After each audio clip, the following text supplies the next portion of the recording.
Can you talk about how the process that you go through as a songwriter now, how that operates versus when you were a staff songwriter? Sure, that's a great question. I worked in Nashville as a staff songwriter for about 2 years, and during that time, it was a nonstop series of blind dates.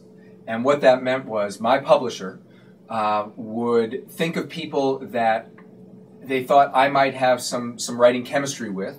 We'd be put together in a room to write. And more often than not, in those instances, I was writing with another songwriter as opposed to writing with an artist. And one of the things about writing with another songwriter is there's still another step before you get the song to the artist.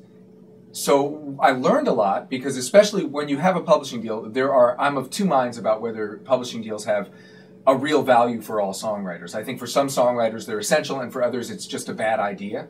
But one of the values in a publishing deal is that there's a certain amount of credibility that you come to the table with because there's a publisher's name behind you.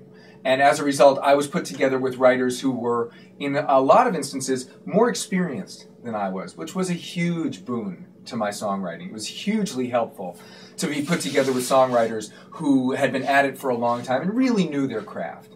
The problem was, I was just writing with other songwriters. And so then the next steps were, okay, how are we going to find an artist to cut this thing?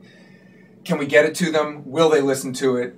You know, there's a lot involved. These days, after doing this for a lot of years and gaining a lot of experience from that sort of routine, I've learned that I am better suited to write with artists, which in one way sort of shortcuts the process. I'm now writing with an artist for their project, which as a songwriter is the ideal.